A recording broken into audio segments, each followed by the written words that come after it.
कटी हुई लाशें और खून ने पानी में मिलकर एक तराई का रूप ले लिया।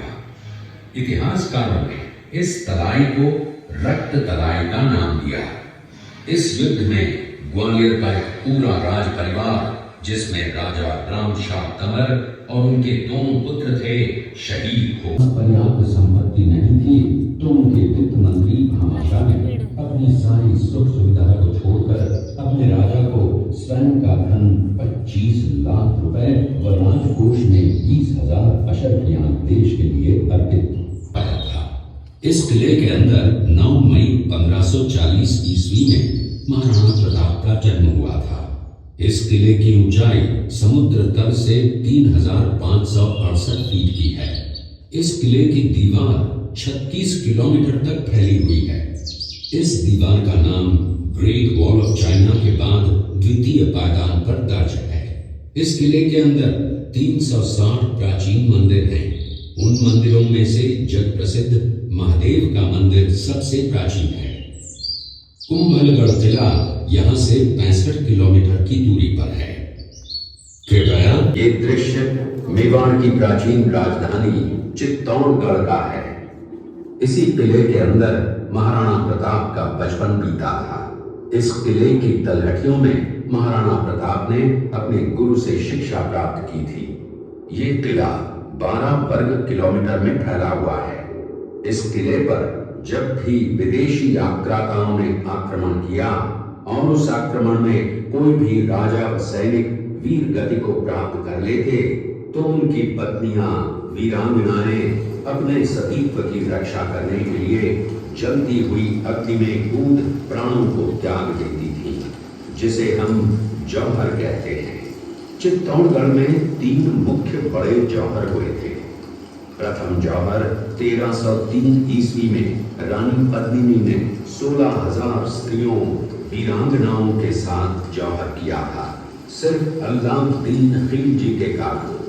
दूसरा जौहर 1533 ईस्वी में गुजरात के शासक बहादुर शाह के आक्रमण के कारण रानी कर्मावती ने वीरांगनाओं के साथ किया।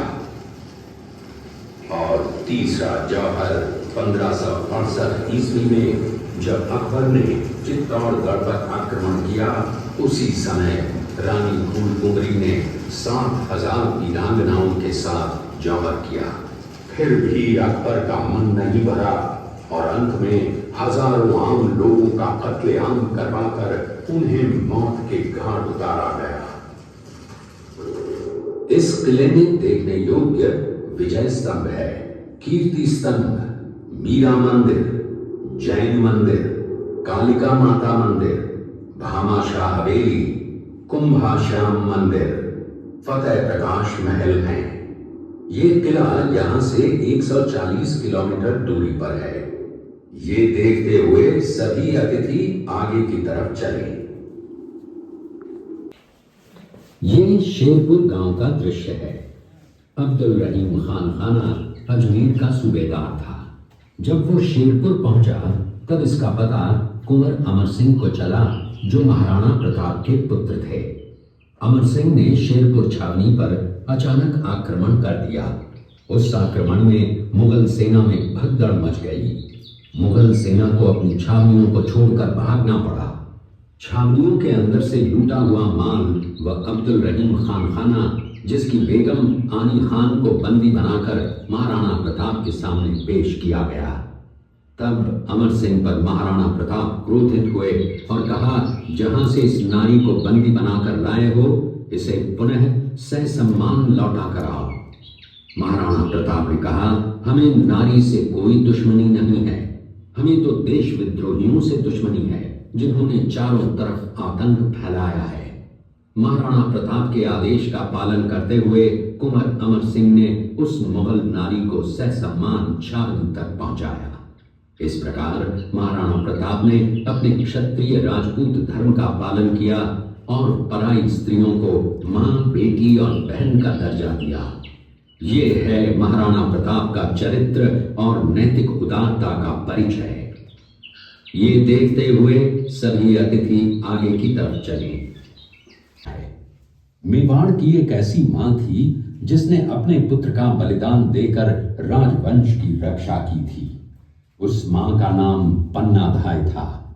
पन्नाधाय जाति से गुर्जर थी। वो एक राजकुमार की धाई मां थी। दूसरी तरफ हाथ में तलवार लिए खड़ा ये बनवीर सिंह एक दासी पुत्र है। ये कुंवर उदय सिंह की हत्या करके मेवाड़ की राजगद्दी प्राप्त करना चाहता था। एक रात्रि बनवीर सिंह को मौका मिला। वो राजकुमार उदय सिंह के बड़े भाई विक्रमादित्य सिंह की हत्या करके राजमहल की तरफ आगे बढ़ा। इसकी सूचना पन्नाधाय को लग गई। कुछ समय तक पन्नाधाय चिंतित हुई। तभी पन्नाधाय ने अपने पुत्र चंदन को राजसी कपड़े पहनाकर पलंग पर सुला दिया और उदय सिंह को एक टोकरी के अंदर छिपाकर पत्तों से ढक के महल के बाहर निकालकर गुप्त रास्ते से कुंभलगढ़ भेज दिया। बनवीर सिंह जब तलवार लेकर राजकक्ष में आया तो उसने पन्नाधाय से कड़क आवाज में उदय सिंह के लिए पूछा तो पन्नाधाय ने चंदन की तरफ इशारा किया। बनवीर ने चंदन को उदय सिंह समझकर चंदन की हत्या कर दी और ये समझने लगा कि मैंने राजकुंवर उदय सिंह को मार दिया। वही राजकुंवर बड़े होकर राजा बने और अपने नाम का उदयपुर नगर बसाया जो यहां से 40 किलोमीटर दूर है। और उन्हीं के पुत्र महाराणा प्रताप हुए जिन्होंने हल्दी घाटी का युद्ध लड़ा और आज हम लोग उनका इतिहास यहां पर देख रहे हैं। ये देखते हुए सभी अतिथि आगे की तरफ